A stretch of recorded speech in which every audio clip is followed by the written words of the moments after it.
मेरा नाम डॉक्टर नेहा शर्मा है। हाल ही में पश्चिम बंगाल में आरजी आर मेडिकल कॉलेज के अंदर एक ऑन ड्यूटी पीजी रेजिडेंट के साथ बहुत ही ब्रूटल रेप और उसके बाद मर्डर कर दिया गया। और उसके बाद उस इंसिडेंट को छिपाने के लिए उनके पेरेंट्स को सुसाइड का नाम दे करके उन्हें 3 घंटे पहले वेट कराया। उसके बाद जब पोस्टमार्टम हुआ, जब ये मामला आगे आया, तब जा करके उनका पोस्टमार्टम हुआ और फिर उसके बाद उनके फेस पर मल्टीपल स्क्रैचेस, आंखों से, विजाइना से, हर जगह से ब्लीडिंग हो रही थी। इवन उनके जो लेग्स थे वो 90 डिग्री के एंगल पर थे, विच कांट हैपन जब तक कि पेल्विक गर्डल का फ्रैक्चर नहीं कर दिया जाए। तो उस पूरे इंसिडेंट के अंदर डेफिनेटली एक इंसान से ज़्यादा थे। उनके बॉडी से 150 ml हमें सीमन भी मिला है ऑटोप्सी रिपोर्ट के अकॉर्डिंग। और ये एक इंसान का काम नहीं हो सकता। It was a gang rape and then brutally murdered and she was tortured. उसके बाद गवर्नमेंट इस चीज़ को छिपाने की कोशिश कर रही है और हम चाहते हैं कि उन्हें जस्टिस मिले। और जब तक उस चीज़ का मतलब पूरा वो नहीं हो जाता, न्याय नहीं मिल जाता, तब तक ये जो हड़ताल है चलती रहेगी। और इसीलिए पूरे देश के जितने भी डॉक्टर्स हैं वो उनके समर्थन में हैं। We want justice and we want justice. वहाँ की पुलिस प्रशासन जो अभी वहाँ के जो सस्पेक्ट हैं संजय वाई जिन्हें अरेस्ट किया गया है, वो वहाँ के बिल्डिंग से फ्राइडे को निकलते हुए पाए गए थे। और वहाँ पर एक ब्लूटूथ डिवाइस मिला था जिससे उनका मोबाइल फ़ोन जब उन्हें पकड़ा गया, क्योंकि वो थोड़ा संदिग्ध मिल रहे थे, घूम रहे थे, तो उन्हें जब अरेस्ट किया गया तो उससे वो मतलब कनेक्ट हो गया ब्लूटूथ डिवाइस। पर बात यह है कि वो इंसान खुद एक सिविल वॉलंटियर है कैलकाटा पुलिस के, तो उन्हें कभी भी हॉस्पिटल में आने जाने की परमिशन थी।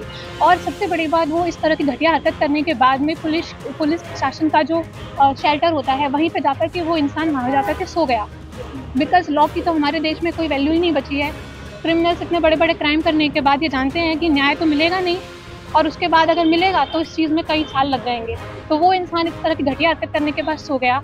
और इसलिए फिलहाल ये जो हाईकोर्ट है, वहाँ के हाईकोर्ट ने, कैलकाटा हाईकोर्ट ने इस पूरे मामले को सीबीआई को सौंप दिया है। और सबसे बड़ी बात, सीबीआई के वहाँ पर आने से पहले ही पूरी की पूरी बिल्डिंग के अंदर 2 से 3 हज़ार की संख्या में मॉब आकर के इकट्ठी हो गई और उसने वहाँ पे जितने भी एविडेंसेस थे उनको टेम्पर करने के लिए पूरे हॉस्पिटल के अंदर तोड़ फोड़ कर दी। डॉक्टर्स के ऊपर अटैक किया गया और इसलिए वेस्ट बंगाल की पुलिस के फिलहाल कोई उम्मीदें बची नहीं है।